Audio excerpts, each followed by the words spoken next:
Gimana kalau kita melihat evolusi bukan sebagai pelajaran sains yang rumit, tapi lebih kayak permainan teka-teki raksasa? Yuk kita pecahkan beberapa misteri alam yang paling menarik bareng-bareng hanya dengan modal logika kita. Kita mulai dari sini nih. Kenapa ya bau sigung itu bisa kecium dari jauh banget? Bahkan lebih jauh dari parfum yang paling kuat. Jawabannya bakal ngebawa kita ke salah satu trik evolusi yang paling, wah, cerdik banget. Siap? Selamat datang di Asah Otak Darwinian. Gampang kok mainnya. Kita cari hal-hal aneh di alam, terus tanya satu pertanyaan simpel aja. Kenapa ya evolusi bikin jadi begini? Oke, teka-teki pertama kita. Bintangnya, seekor hewan kecil berbulu dengan reputasi yang, ya, bau banget. Pertanyaannya bukan cuma kenapa bau, tapi kenapa baunya bisa semenyengat itu.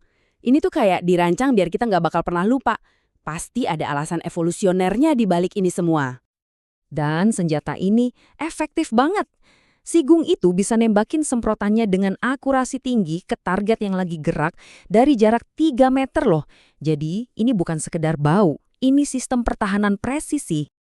Orang-orang ngegambarin baunya itu kayak campuran bahan kebakar, bawang putih busuk, sama telur busuk. Gila kan? Bahkan ada yang bilang baunya itu kayak decitan mikrofon yang bikin sakit telinga tapi buat hidung. Ini benar-benar serangan kimiawi yang sengaja dirancang buat bikin otak kita panik. Nah, ini dia biang keroknya, molekul kimia yang namanya tiol. Tapi yang ajaib itu bukan cuma molekulnya, tapi seberapa sensitif hidung dan otak kita sama zat ini.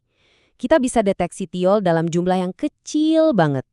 Dan reaksi kita tuh bukan cuma sekedar bau. Penelitian nunjukin bau tiol ini memicu aktivasi amigdala. Itu loh, pusat emosi dan rasa takut di otak kita jauh lebih kuat dari bau lain manapun yang pernah diuji. Otak kita tuh secara harfiah teriak, bahaya. Jadi, ini dia jawabannya. Otak kita itu barisananya udah diprogram buat benci banget sama bau tiol. Karena itu tanda pembusukan dan racun. Jadi, si sigung ini nggak menciptakan senjata baru. Dia cuma membajak sistem alarm kuno yang udah ada di dalam otak kita. Senjatanya bukan baunya, tapi reaksi kita terhadap bau itu. Jenius kan? Lanjut ke teka-teki berikutnya. Kali ini dari hewan yang kita semua kenal, dan mungkin sebagian dari kita benci ya, tapi ternyata punya sisi lain yang mengejutkan. Di satu sisi, tikus itu kan hama, bawa penyakit. Tapi di sisi lain, siapapun yang pernah pelihara tikus pasti tahu kalau mereka itu bisa jadi hewan yang pinter, lucu, dan super penasaran. Nah, paradoks ini nih yang jadi teka-teki kita. Nah, ini dia pertanyaan utamanya. Buat hewan kecil yang selalu jadi mangsa, rasa penasaran yang berlebihan itu kan kedengarannya kayak strategi bertahan hidup yang bunuh diri, iya kan? Jelajahin hal-hal baru terus-menerus, artinya nempatin diri dalam bahaya terus-menerus. Jadi, kenapa tikus senekat itu? Dan jawabannya ternyata adalah kita sendiri. Selama ratusan tahun, kita udah coba basmi tikus pakai perangkap dan racun. Ini justru menciptakan tekanan selektif yang luar biasa. Cuma tikus yang paling pintar, paling berani, dan paling penasaran yang bisa lolos. Jadi tanpa sadar, kita bukannya musnahin mereka, kita malah mencetak tikus yang jadi makin super. Oke, untuk teka-teki terakhir, kita bakal ngarahin lensa evolusi ke spesies kita sendiri. Pertanyaannya kali ini sangat personal dan dalam banget. Kalau kita pikir dari sisi evolusi murni, di mana tujuannya itu kan nerusin gen. Hidup lama setelah masa subur berakhir itu kayaknya buang-buang sumber daya. Tapi ini justru jadi ciri khas manusia. Kenapa ya? Jawabannya dikenal sebagai hipotesis nenek. Idenya simpel tapi kuat banget. Seorang wanita yang udah lewat masa menopause bisa menginvestasikan waktu dan energinya buat bantu ngasuh cucu-cucunya. Bantuan ini ternyata sangat berharga, sampai-sampai mendorong evolusi untuk memperpanjang umur manusia.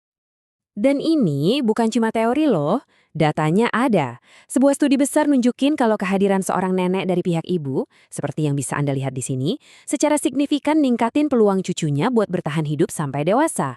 Kehadiran mereka itu benar-benar jadi game changer buat kelangsungan hidup. Oke, jadi kita udah mecahin teka-teki soal sigung, tikus, dan bahkan nenek kita sendiri. Tapi emangnya apa sih gunanya main permainan ini? Kenapa cara berpikir kayak gini itu penting? Berpikir secara evolusioner itu nggak bikin dunia jadi dingin dan tanpa makna. Justru sebaliknya. Ini mengubah alam dari sekumpulan fakta acak jadi sebuah cerita besar yang saling nyambung, di mana setiap detail, setiap makhluk punya alasan kenapa dia ada di sini. Bahkan Darwin sendiri pun takjub. Dia sadar kalau proses evolusi yang kelihatannya buta dan tanpa tujuan ini ternyata bisa menghasilkan solusi yang jauh lebih cerdik, rumit, dan elegan daripada apapun yang bisa kita bayangkan. Dan rasa takjub ini penting banget dan mendesak. Saat kita paham betapa rumit dan indahnya setiap spesies, kita jadi sadar betapa besar harta karun yang hilang setiap kali ada satu spesies punah. Jadi permainan ini bukan cuma soal sains, ini tentang menumbuhkan rasa peduli. Jadi sekarang giliran Anda. Aturannya udah tahu kan? Coba deh lihat ke sekeliling Anda, ke burung di luar jendela, anjing peliharaan Anda, bahkan kebiasaan Anda sendiri. Mulailah bertanya, kenapa ya? Dan Anda bakal sadar kalau seluruh dunia ini adalah papan permainan teka-teki raksasa yang nunggu buat dipecahkan.